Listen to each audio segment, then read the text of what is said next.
किसी गांव में एक किसान रहता था। उसके 2 बेटे और एक बेटी थी। मोहन, मदन और श्यामा तीनों हर रोज गांव के बाहर स्थित स्कूल में पढ़ने जाते थे। किसान अपने तीनों बच्चों को बहुत प्यार करता था। उसका सपना था कि उसके तीनों बच्चे पढ़ लिख कर अच्छे और बड़े आदमी बने।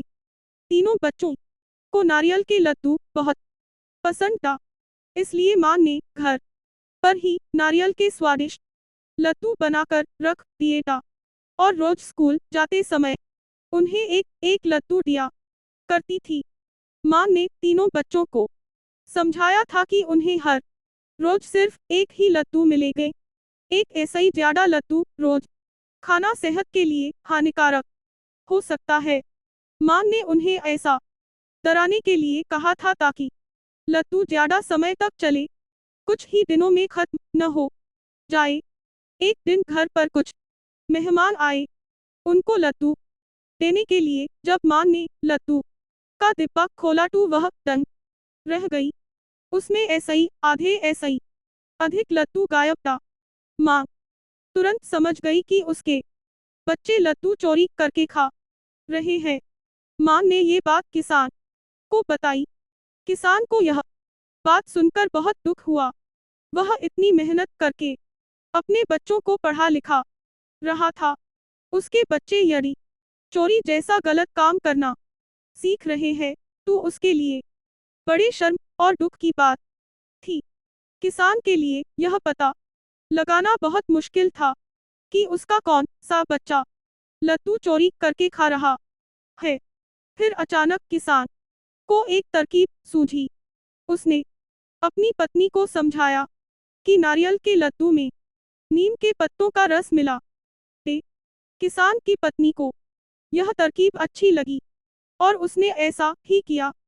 दोपहर के बाद जब तीनों बच्चे स्कूल ऐसे ही लौटकर घर आए तो माँ उन्हें खाना देकर गाय को चारा डालने के लिए घर ऐसे ही बाहर चली गई। कुछ ही समय बाद किसान का दूसरा बेटा यानी मदन घर के मुख्य द्वार पर आया।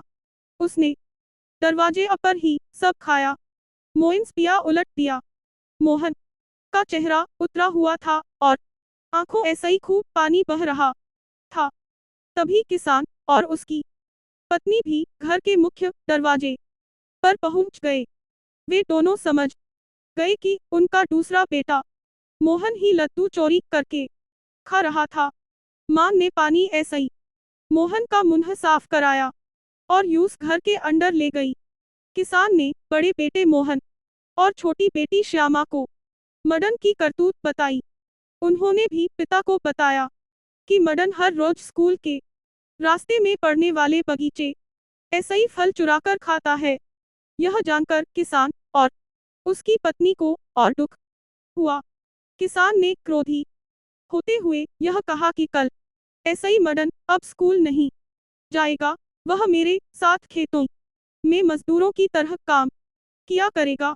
यदि यूस चोर ही बनना है तो यूस पढ़ाने मोइंस लिखाने ऐसा ही कोई फायदा नहीं है। उधर मदन की मोइंस रोकर हालत खराब थी।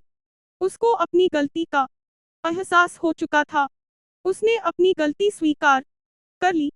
मदन ने अपने माता पिता ऐसे ही माफी मांगते हुए कहा कि वह आगे कभी चोरी नहीं करेगा। पिता ने यूस समझाते हुए कहा, मिनुस देखो बेटा, चोरी करोगे तो अपमान ही मिलेगा। यदि सम्मान चाहते हो तो अच्छे काम करने पड़ेंगे। अब तुम्हें खुद फैसला करना है कि तुम्हें अपमान चाहिए या सम्मान। मदन ने निश्चय किया कि वह अब ऐसा कोई काम नहीं करेगा जिससे उसके माता पिता को दुख हो या यूस अपमान मिले। उसकी प्रार्थना पर किसान ने यूस क्षमा कर दिया। इसके बाद उसने कभी चोरी नहीं की। सीख चोरी करना बहुत बुरा काम है। इससे व्यक्ति को हमेशा अपमानित होना पड़ता है। चोरी कभी न करें।